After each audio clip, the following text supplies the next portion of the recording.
Baik, Assalamualaikum warahmatullahi wabarakatuh. Sebelumnya perkenalkan nama saya Wildan Syahbudin Ahmad dari jurusan Informatika dengan NIM 21523222 untuk mata kuliah Islam Ulil Albab kelas A. Di sini saya akan mempresentasikan apa yang menjadi ketentuan dari ujian Islam Ulil Albab, yaitu membuat presentasi terkait bagaimana menjadi mahasiswa ulil albab cerdas, intelektual, dan spiritual yang harus direcord oleh mahasiswa yang mengambil mata kuliah Islam ulil albab. Oke, langsung saja. Di sini saya akan mempresentasikan hasil dari tugas saya dalam rangka menyelesaikan ujian mata kuliah Islam ulil albab dengan tema menjadi mahasiswa ulil albab cerdas, intelektual, dan spiritual.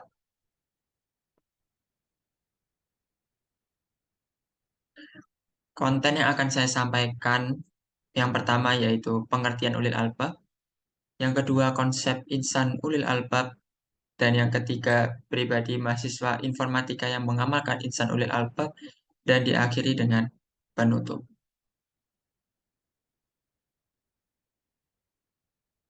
Mari kita bahas mengenai pengertian ulil albab. Ulil albab adalah istilah dalam agama Islam yang berasal dari bahasa Arab. Ulil berarti orang yang memiliki pemahaman atau pengertian yang dalam, sedangkan albab berarti hati atau pikiran yang cerdas. Jadi, secara harfiah, ulil albab dapat diterjemahkan sebagai orang-orang yang memiliki hati atau pikiran yang cerdas. Ulil albab juga diasosiasikan dengan orang-orang yang memiliki kebijaksanaan, pemahaman yang luas, dan pandangan yang terbuka terhadap dunia, serta kemampuan untuk mengambil keputusan yang tepat berdasarkan nilai-nilai agama dan etika.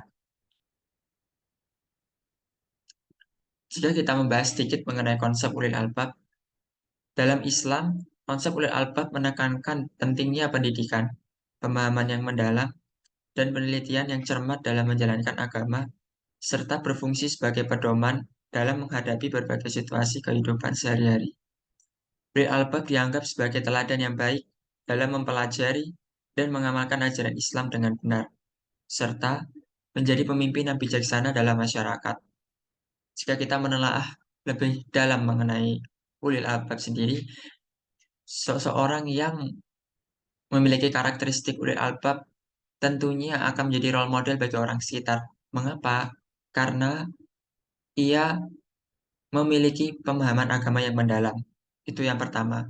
Tentu saja dengan memiliki pemahaman agama yang mendalam, ia memahami akan perintah dan larangan Allah, baik itu dalam Al-Quran, serta mengerti apa yang dijalankan oleh Nabi di dalam Al-Hadis.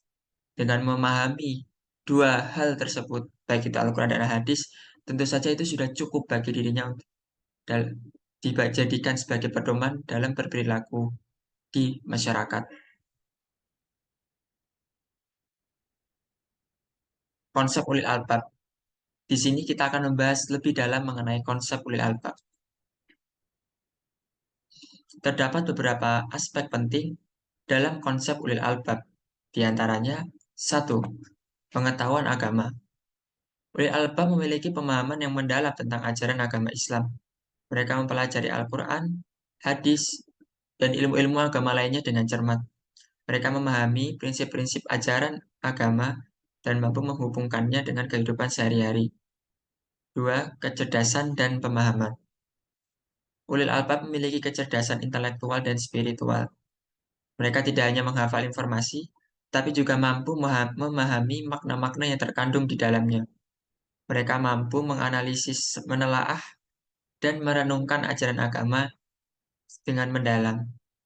Yang ketiga yaitu keadilan dan kebijaksanaan. Ulil albab dikenal karena keadilan dan kebijaksanaan mereka. Mereka mampu mengambil keputusan yang adil berdasarkan nilai-nilai agama dan etika.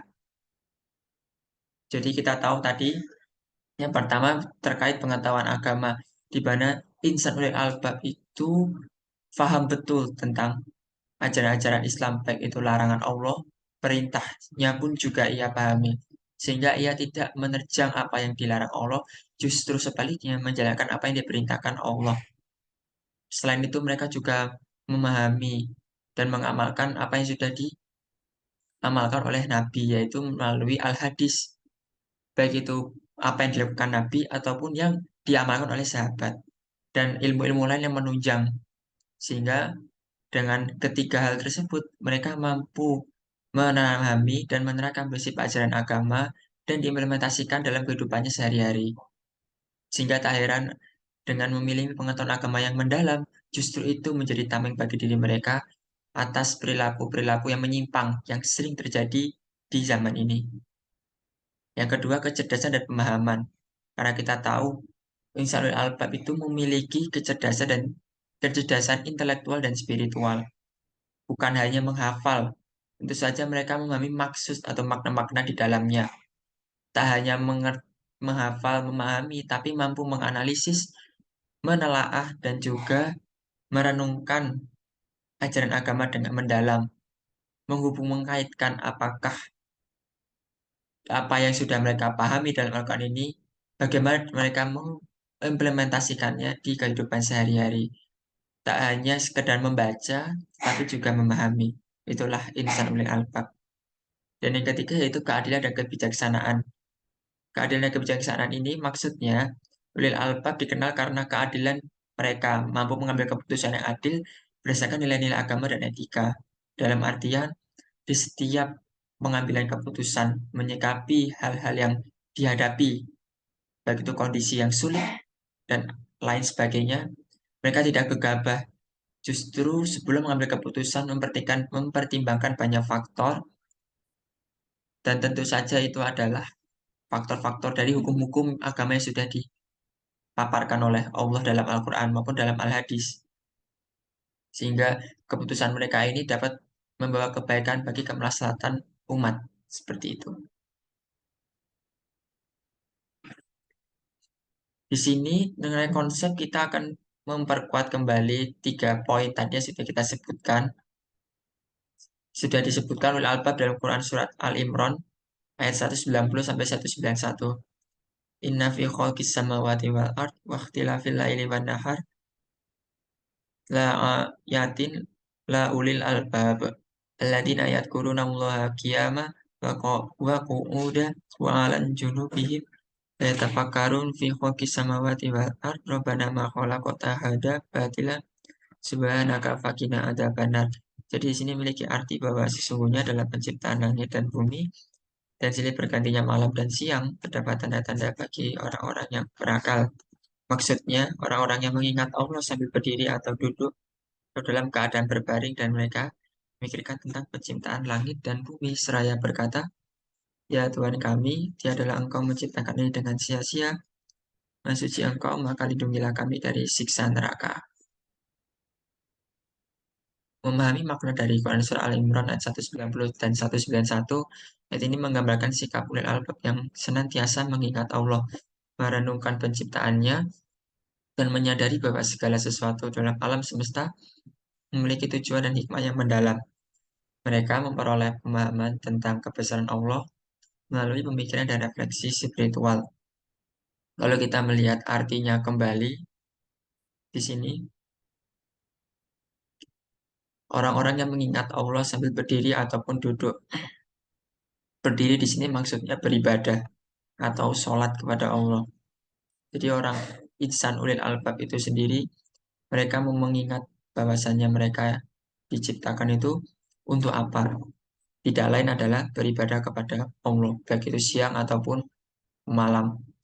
Jadi orientasi mereka selama hidup itu bukanlah hanya dunia, dunia, dan dunia, tapi mereka bisa lebih seimbangkan baik antara dunia dan akhirat, bukannya timpang sebelah. Memang justru betul diminta, kita dituntut untuk bisa mencari maisha, penghidupan, maka tetapi bukan berarti itu melupakan kewajiban kita untuk beribadah kepada Allah, seperti itu. Enggaknya orang-orang yang memiliki karakteristik insan ulil albab ketika disebut nama Allah mereka bergetar. Mereka mengingat siapa penciptanya dan mengapa mereka diciptakan. Karena esensinya kita hidup selama ini di dunia ini itu Bumi bagaikan ladang di mana kita kita menanam dan menuai apa yang kita tanam, yaitu berupa pahala. Jadi sebisa mungkin kita ya fastabiqul khairat, berlomba-lomba dalam kebaikan, agar bisa meraup pahala yang banyak, dan itu menjadi bekal kita nanti di akhirat seperti itu. Dan orang yang memiliki karakteristik insan ulil albab memahami esensi tersebut dibanding orang lain yang dibutakan akan materialistik atau hal duniawi seperti itu.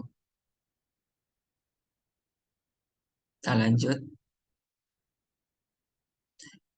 merujuk pada Quran Surat Az-Zumar ayat 9, aman huwa qanit ana'a al-laili sajidan wa qa'iman wa qa'iman yahdarul akhirah wa yarju rahmah rabbih.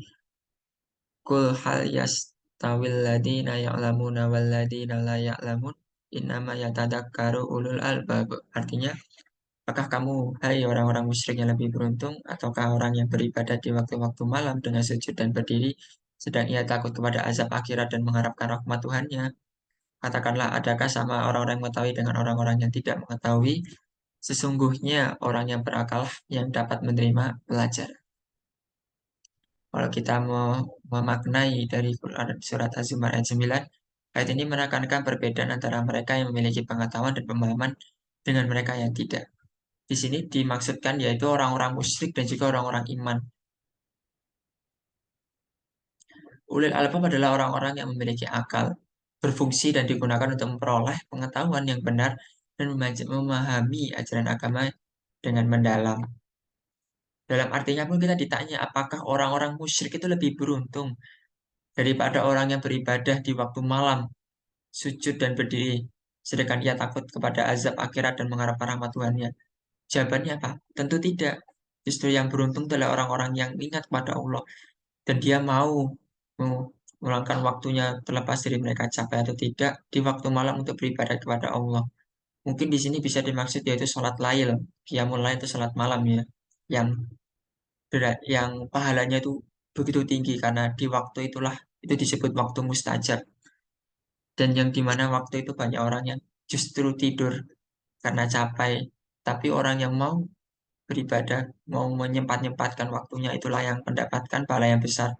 Disinilah inisiatif atau pemahaman akan kebaikan yang didapat atas melakukan tersebut hanya dapat dipahami oleh orang-orang yang memiliki karakteristik ulil albab seperti itu. Orang yang berakal yang mampu menerima pelajaran.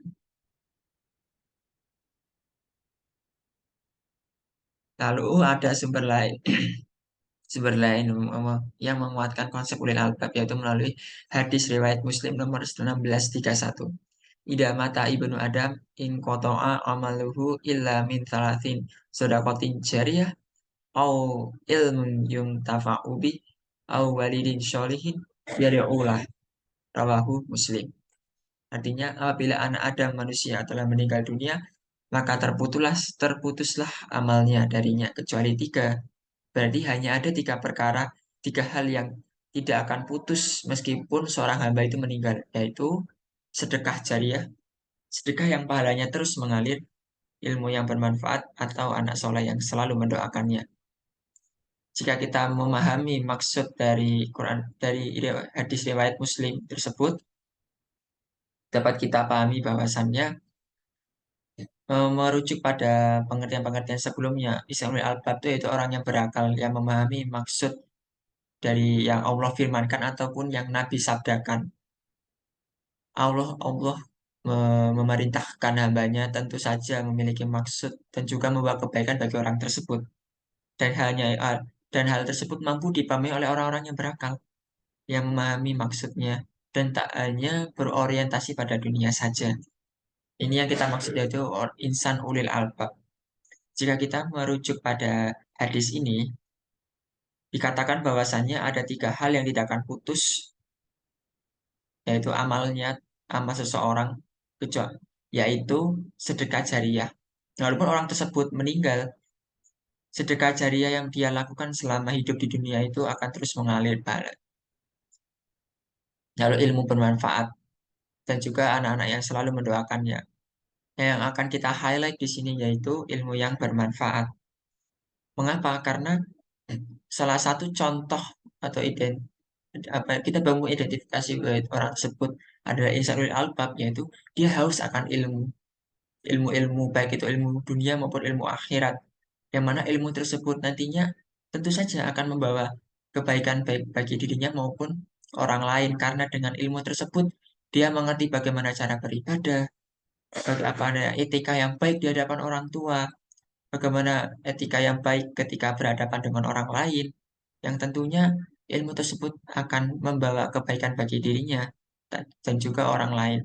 Dan sebaliknya kan apabila kita tidak memiliki ilmu yang cukup, tentu itu akan membawa kesusahan bagi diri kita.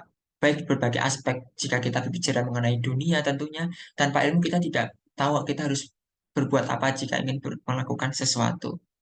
Seperti itu. Jadi tentu saja ilmu yang bermanfaat di sini jika kita kaitkan dengan insan ulil albab, yaitu dia mampu menggali ilmu sebanyak-banyaknya, yang tentu saja ilmu itu bermanfaat baik dirinya maupun orang lain, dan mampu menggunakannya dengan baik, tidak menyalahgunakannya. Yang topik terakhir yaitu pribadi mahasiswa informatika yang mengamalkan insan ulil albab. Sebagai mahasiswa muslim yang mengambil jurusan informatika, memiliki karakter ulil albab menjadi hal yang mampu mendatangkan kebaikan, baik bagi saya sendiri maupun orang di sekitar saya. Maka dari itu, saya tentunya berusaha agar mampu mengimplementasikan karakteristik ulil albab di kehidupan sehari-hari. Berikut salah satu contoh karakteristik ulil albab jika dipandang dari sudut pandang mahasiswa informatika. Yang pertama, kita merujuk pada konsep tadi, pengetahuan agama. Insan ulil albab sebagai mahasiswa ulil albab yang mampu menerapkan ulil albab, tentunya saya dituntut untuk memiliki pengetahuan agama yang mendalam.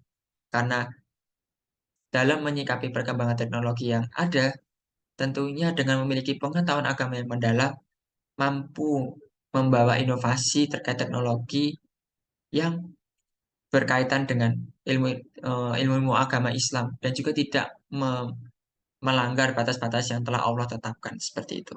Yang kedua, adil dan bijaksana sebagai mahasiswa Muslim yang mengambil jurusan informatika dengan memiliki karakter ulil albab. Diharapkan nantinya jika saya dan pun teman-teman yang di jurusan informatika telah bekerja di dunia profesional, mampu bersikap adil dan bijaksana, baik itu dalam membuat keputusan di dalam tim ataupun menciptakan sebuah teknologi dengan mempertimbangkan aturan-aturan yang telah ditetapkan oleh Allah. Jika kita berbicara mengenai IT, tentu saja banyak sekali pertimbangan atau konsekuensi yang dihadapi ketika kita menciptakan sebuah inovasi. Dan harapannya di setiap keputusan yang kita tentukan, terutama sebagai jenis informatika, mampu menimbang antara baik dan buruk dengan berpatokan ilmu agama Islam. Seperti itu. Dan yang terakhir, penerapan nilai-nilai agama.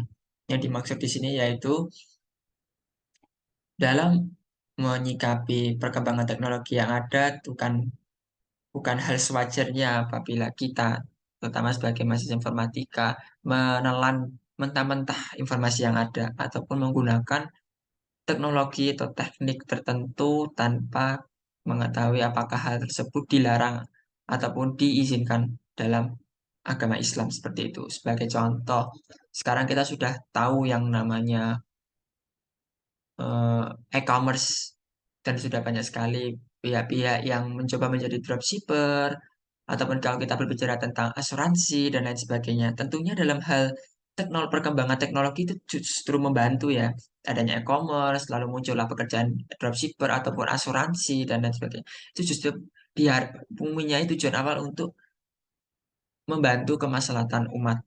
Kan tetapi jika kita melihat dari sudut pandang nilai-nilai agama, akan ada beberapa kasus tertentu yang itu diharamkan atau itu nggak diperbolehkan gitu. Jadi tentu memiliki pemahaman agama adil dan bijaksana itu, dan mampu kita terapkan nilai-nilai agama tersebut dalam menyikapi perkembangan teknologi yang ada, itu justru akan baik dan menjadi tameng bagi diri kita. Bagaimana sih kita mampu mengadopsi teknologi tetapi dengan mempertimbangkan aturan-aturan agama yang ada seperti itu. Oke, penutup. Untuk kesimpulannya, dengan memiliki karakteristik insan ulil albab, menandakan seseorang itu memiliki ilmu agama yang mendalam, ketertarikan terhadap ilmu, terlepas dari perkembangan zaman. Maka dari itu, ilmu yang ia kuasai, baik itu ilmu dunia dan akhirat, mampu digabungkan dan membawa manfaat bagi dirinya maupun orang sekitar. Jadi tentu saja karakteristik insan ulil albab ini akan membawa manfaat bagi dirinya tentunya. Terlepas dia berkarir di dunia profesional ataupun di masyarakat.